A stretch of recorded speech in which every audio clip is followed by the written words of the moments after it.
السماء أحمد وفي الأرض بالقاسم محمد وأهل بيته الطيبين الطاهرين المعصومين المظلومين علي بن أبي طالب غالب مطلوب كل طالب إمام المشارق والمغارب فاتح خیبر و خندق قاتل مرحبا انتر والد شبیر و شبر فاطمہ سیدۃ النساء العالمین بنت محمد صلی اللہ علیہ وآلہ وسلم الحسن والحسین سید الشباب اہل الجنہ ولعنت اللہ علی اعدائهم اجمعین من یومنا ھذا الی کلام یوم الدین اما بعد فقد قال اللہ تبارک وتعالی فی قرآن المجید وهو اصدق الصادقین وقوله الحق بسم اللہ الرحمن الرحیم لقد خلقنا الانسان فی کبد صلاۃ پر محمد وعلی উপস্থিত মুমিন ও মুমিনাত, আমি সর্বপ্রথম এই মাহফিলের মুবারকবাদ আমাদের যুগের ইমামে জামানা আজ্জালাল্লাহু ফরজাহু শরীফকে জানাই এবং তার সাথে সাথে আপনাদের সবাইকে ঈদ মোবারক। যেটা আজ আমাদের মৌলাই মুত্তাকিয়ান আমিরুল মুমিনিন আলী ইবনে আবি তালিব আলাইহিস সালামের জন্ম। কোন আলী?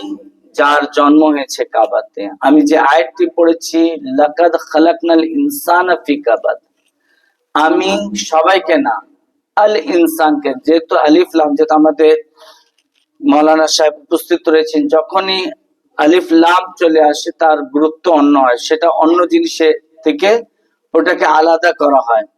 আল ইনসান, আমি মানুষকে কোথায় বানিয়েছে? আল ইনসান, সবাইকে না। কোথায়? ফি কাবাদ। কাবাদ বলা হয় পেট বলেন, বাক্স বলেন, যে কোনো জিনিস। তো আল্লাহ কাকে কাবাদের সৃষ্টি করেছেন? সব মানুষকে না। এখানে আল্লাহ রাব্বুল আলামিন যেটা বিশেষত্ব করে বুঝিয়েছেন, সেটা পুরো জমিনের বা কোন জিনিসের সেন্টার পয়েন্টকে কিন্তু কাবাদ বলা হয়। কোন জিনিসের সেন্টার পয়েন্টকে, যেমন আমাদের পেটে যে নাভিটা রয়েছে, এটাকেও কিন্তু কাবাদ বলা হয়। নাভিটা তো বুঝেন, হ্যাঁ, কেন্দ্রবিন্দু। অর্থাৎ তাহলে পুরো জমিনের কেন্দ্রবিন্দু কাকে বুঝানো হয়েছে? মক্কাকে, খানায় কাবাতে। আর সেখানে যার জন্ম হয়েছে তিনি হচ্ছেন আল ইনসান।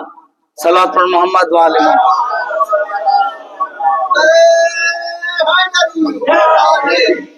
যখনই আপনারা জানেন যে ফাতিমা বিনতে আসাদের বেদনা যখন শুরু হলো, তখন তিনি সেখানে কাবার ঘরের কাছে গেলেন এবং ঘরে গিয়ে বলতে লাগলেন, এ আল্লাহ, তোমাকে তোমার মুহাম্মদ সাল্লাল্লাহু আলাইহি সাল্লামের ওয়াস্তা এবং আমার পেটে যে তার ওয়াসি রয়েছে তার ওয়াস্তা, তুমি আমার এই পেটের বেদনাকে নিরাময় করো বা সহজ করে দাও। আল্লাহ রাব্বুল আলামিন মানে এমন একটা হর যে সময় আসে, এই বেদনাটা তারাই বুঝে, আমাদের মা বোন ছাড়া অন্য কেউ এটাকে কিন্তু আমরা উপলব্ধি করতে পারবো না। ঠিক তখনই মানে খানায় কাবার দেওয়ালটা ফাটলো। যদি এখানে আমাদের ঘরের মধ্যে এই দেওয়ালটা যদি ফাটে, আপনারা কি এখানে থাকবেন? হ্যাঁ, থাকবেন না। যেহেতু আপনারা থাকবেন কি থাকবেন না তা আমি জানি না। আমি কিন্তু এখান থেকে 1 2 3 বাবা না জানি, এখন দেওয়ালটা ফাটছে না জানি, ছাদও পড়ে না, ঠিক আছে।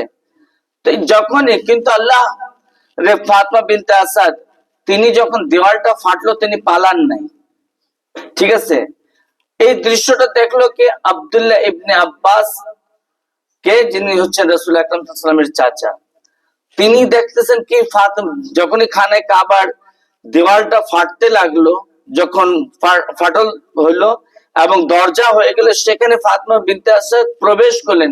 তিনি দৌড়াই আসলেন। হয় না যে যদি কোনো জায়গায় কোনো দেওয়ালটা হয়ে যায়, আমাদের মতন লোক থাকলে আরে না জানি আমার মানে আত্মীয় তো লাগে না, যেহেতু উনিও ছিলেন সেই হাসমি বংশ থেকে, তো তিনিও দৌড়াই গেলেন যে না জানি। তো ওখানে গিয়ে দেখতেছেন আবার দেওয়ালটা কি হয়ে গেল, বন্ধ হয়ে গেছে, জড়ো লেগেছে। এবার তো আল্লাহ রে আল্লাহ, এখানে আমরা যারাই রয়েছি, যারা বিবাহিত রয়েছি, যদি কারো স্ত্রী যদি একদিন না থাকে রাত্রে, চাচা আপনার স্ত্রী আছে, আপনার যদি চাচি যদি না থাকে, তো আপনি কি করবেন? খোঁজাখুঁজি করবেন না? হ্যাঁ, কোথায় গেল না জানি কার ঘরে।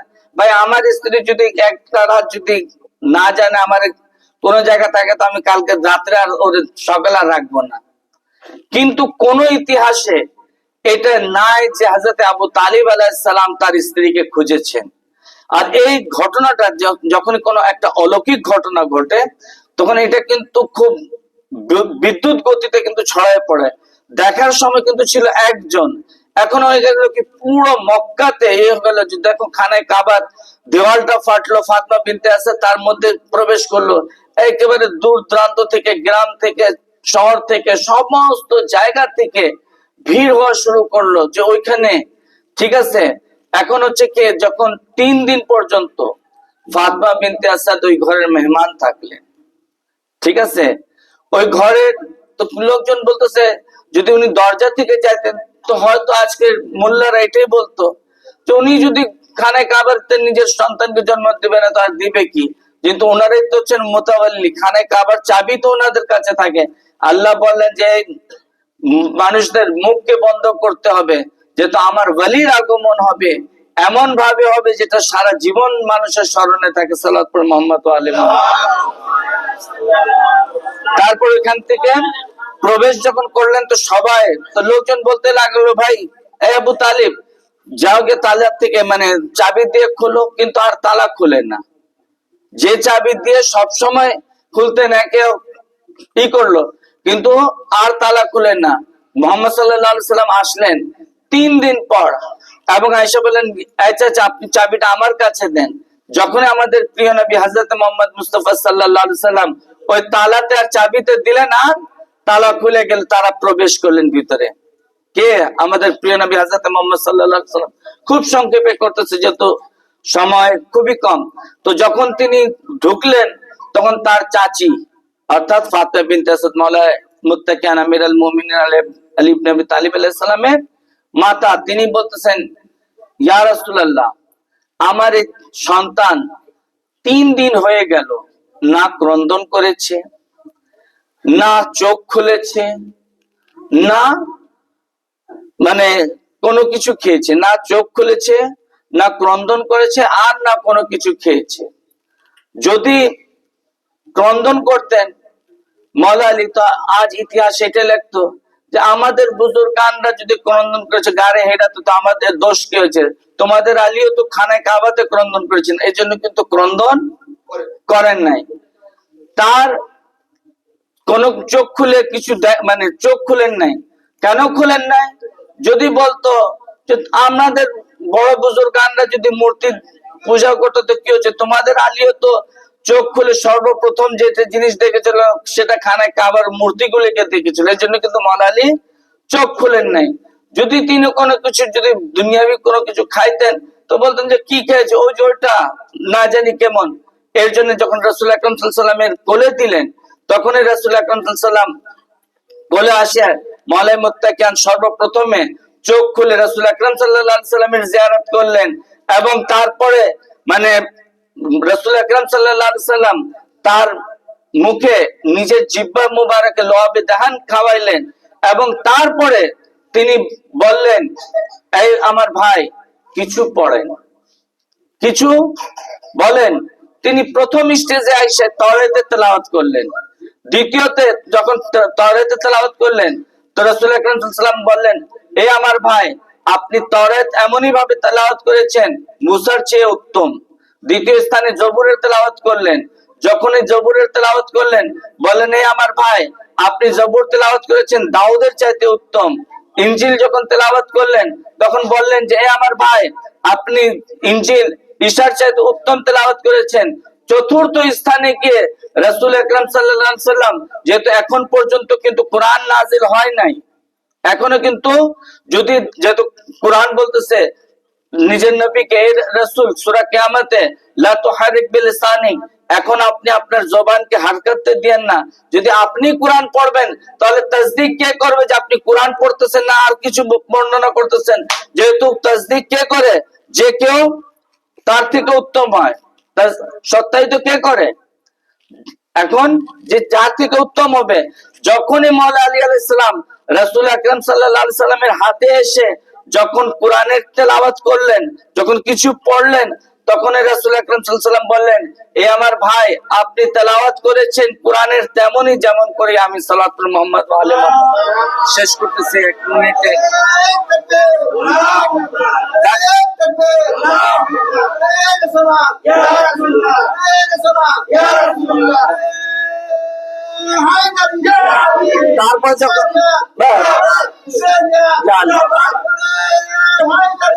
তারপর যখন মওলানা মুত্তাকিয়ানকে নিয়ে যখন খানে কাবা থেকে রাসূল আকরাম সাল্লাল্লাহু আলাইহি ওয়াসাল্লাম বের হচ্ছেন, তখন কিন্তু দেখেন একটা ছেলে না হয় দাদা বাড়িতে জন্মগ্রহণ করে, না নানার বাড়িতে জন্মগ্রহণ করে। এটাই তো দুনিয়ার রীতিনীতি না।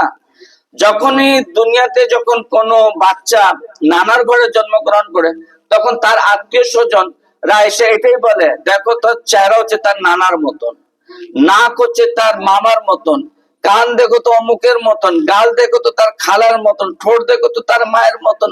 অর্থাৎ এক একটা অংশকে মানুষরা তাদের ওই নানার বাড়ির ঘরের সাথে জড়ায় দেয়। যখনই দাদার বাড়িতে যখন কোনো বাচ্চা জন্মগ্রহণ করে, তখন কিন্তু দাদার বাড়ির লোকেরা কি, চেহারাটা তো তার দাদার পেয়েছে, হাত কিন্তু তার বাবার মতন পেয়েছে। মানে এক একটা অংশ দাদার বাড়ির, একেবারে সংক্ষেপ আপনারা বুঝে নেবেন, এক একটা অংশ দাদা বাড়ির লোকজনের সাথে জোড়ায় দেয়, করে কিনা। এবার রাসূল আকরাম সাল্লাল্লাহু আলাইহি ওয়াসাল্লাম যখন এই বাচ্চাটাকে নিয়ে, অর্থাৎ তার জানাশিনকে নিয়ে যখন খানে কাবা থেকে বের হচ্ছেন, তখন কুফারে মক্কা এটাই বলতেছে, এই আলী, এই মোহাম্মদ, এই মোহাম্মদ, এই বাচ্চাটা কার মতন হয়েছে? আমার নবী হচ্ছেন সেই নবী যে মা ইয়ানতুকু আনিল হাওয়া ইন হুয়া ইল্লা ওয়াহয়ুন ইউহা। আমার নবী কিন্তু কোনো কথাই বলেন না যতক্ষণ পর্যন্ত আল্লাহর ওহী নাযিল না হয়ে যায়। আল্লাহর রাসূল চুপ রয়েছেন, মানে স্তব্ধ রয়েছেন, কিছুই বলছেন না। কুফাররা বলতে লাগলো, এই নবী, এই মোহাম্মদ, বলেন এই বাচ্চাটা কার মতন হয়েছে? এই বাচ্চাটা না নানার বাড়িতে হয়েছে না দাদার বাড়িতে হয়েছে, এই বাচ্চা হয়েছে তো আল্লাহর ঘরে হয়েছে।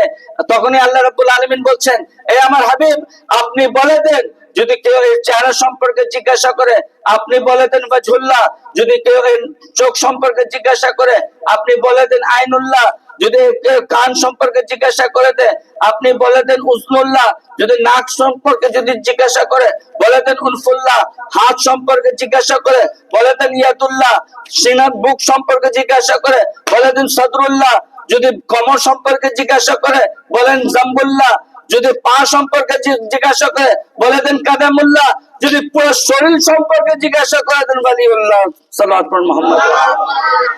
আমি আমার সংক্ষিপ্ত বয়ান এখানে শেষ করছি।